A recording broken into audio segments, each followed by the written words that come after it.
we're now going to look at the function a cos x plus b sin x. This is a really important area that enables us to use a variety of trig graphs to model real life situations. And in this form, we can quickly understand what those graphs look like and some of the properties like the maximum and minimum values of the graphs. Okay, have a go at this first. On your graphical calculator, draw this graph. Use these scales for your axes, so use the V window, reset your axes, and hopefully you'll end up with this graph. Looking at the graph, you can clearly see it's a similar shape to what we expect for a sine or cos function. But it's been transformed. So we're now going to consider how we think it's been transformed. So have a think about it.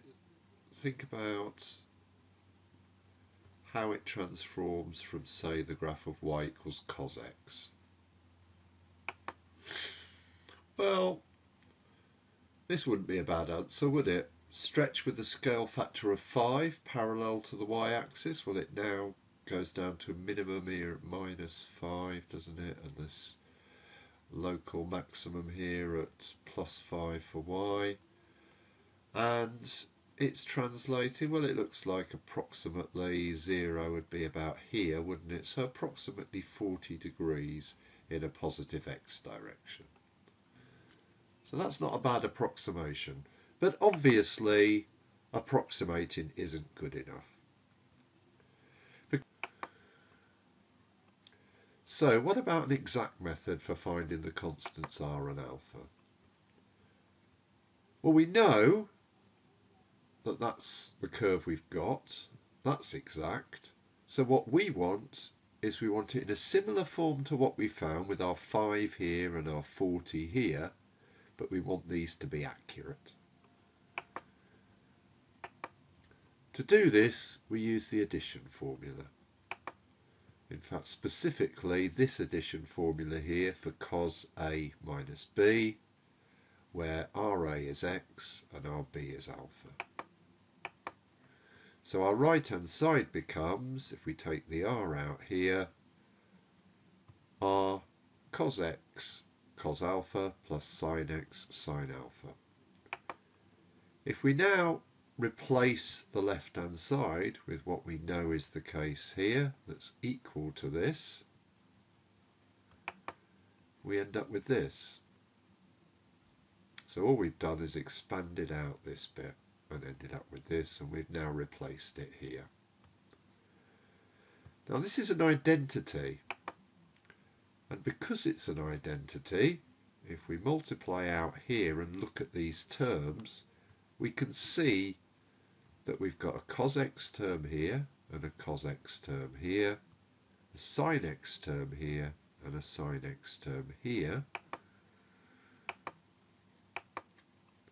which enables us to equate the coefficients. So the cos x term has to be equal, it's an identity.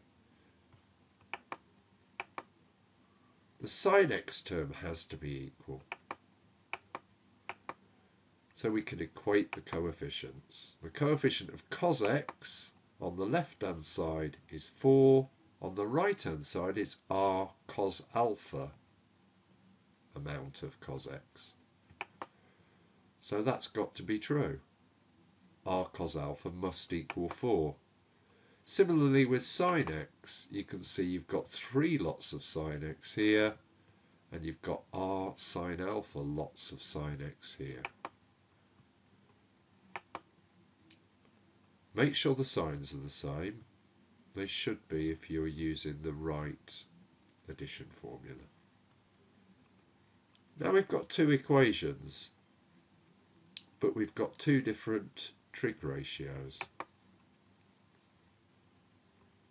We can solve from this to find r and alpha. Here's how we do it. If we divide equation 2 by equation 1, you may have spotted this by now, the r's will cancel, leaving sine alpha over cos alpha equal to 3/4, and of course sine alpha over cos alpha is tan alpha. And now, again, you can see here from your knowledge of the tan graph that there's an infinite number of solutions, but we're just interested in the principal value. We want an equation that works. So we take the principal value of the inverse tan of 3/4 and we get 36.9 degrees. So alpha to three significant figures is 36.9 degrees. So how do we find our scale factor for the stretch? Well, if we square 1 and we square 2 and then add them together, look what happens. So from here we're squaring both of these and adding them together. Well, that clearly gives us 4 squared plus 3 squared. Squaring the left hand sides and adding them together, but squaring the right hand sides and adding them together gives us r squared cos squared alpha plus r squared sine squared alpha. If we factor the r squared out, we get cos squared alpha plus sine squared alpha, which we know is equal to 1. So therefore r squared equals that, and r equals a square root of the sum of the two squares. And this is always the case. So whenever we've got anything in this form, if we square these two numbers here and add them together, square root them, we will get our r value. So we can now rewrite our r cos x minus alpha. We can have other variations that are different, like here for instance we've got 5 cos x minus 12 sin x.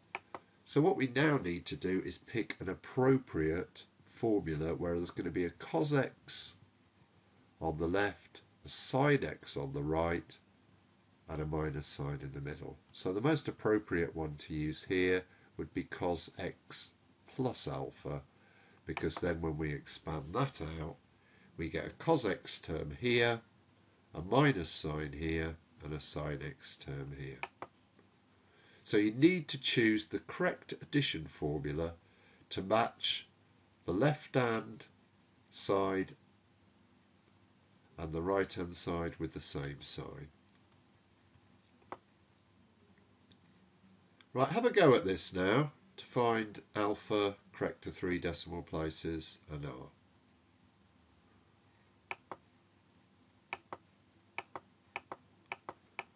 And this is what you should have got.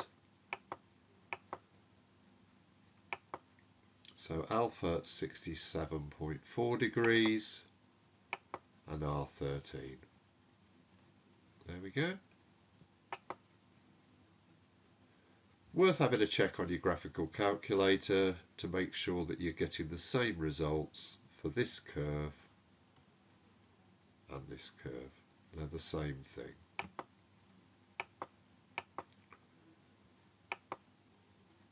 So we've used both of those so far. We could also use the 2 sine addition formulae as well. And our criteria for how we choose is when expanded it needs to give the same signs for the corresponding terms as in the original expression. And of course you've got these addition formulae in the formula book. Okay, have a go at these then. See if you can choose which of the 4 addition formulae are most appropriate for each of those. Pause the presentation, have a quick go.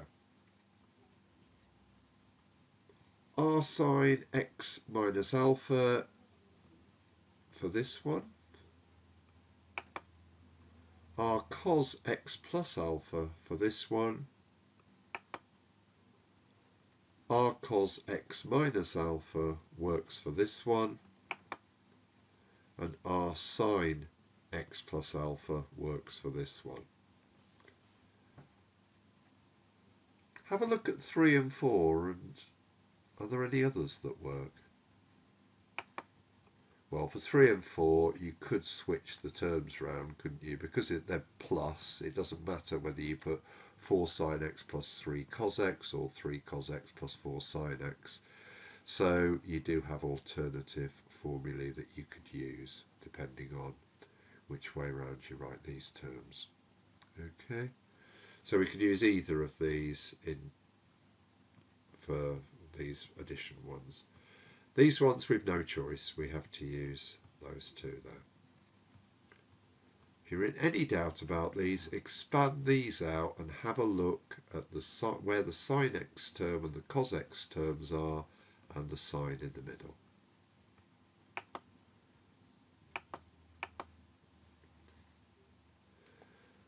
So what's the reason for all this? How does it help? It all seems a bit strange, doesn't it?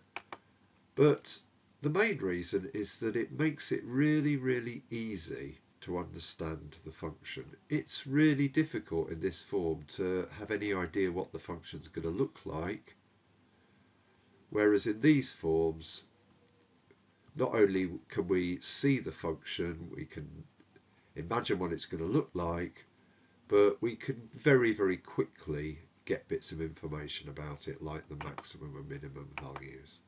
So we can see immediately from here that it's going to have a maximum value of 13 and a minimum of minus 13, because we know that cos, the maximum that cos of any angle can be is 1 and the minimum minus 1, and there will be points along the curve where we will get those maximum and minimums for the angle part, and then times by 13.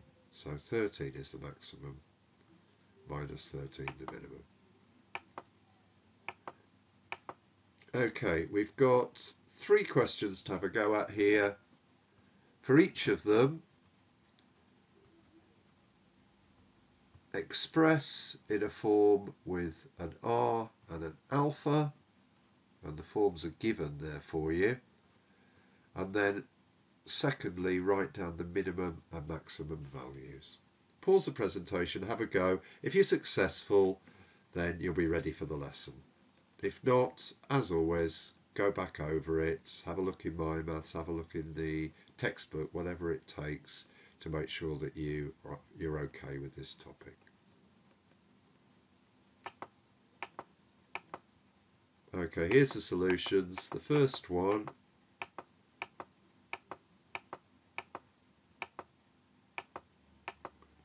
worked through, you can see that you should have got 30 degrees for alpha and r is 2, so it should have been 2 cos x plus 30 in the end. The maximum's 2, the minimum's minus 2 from this r value. Second one,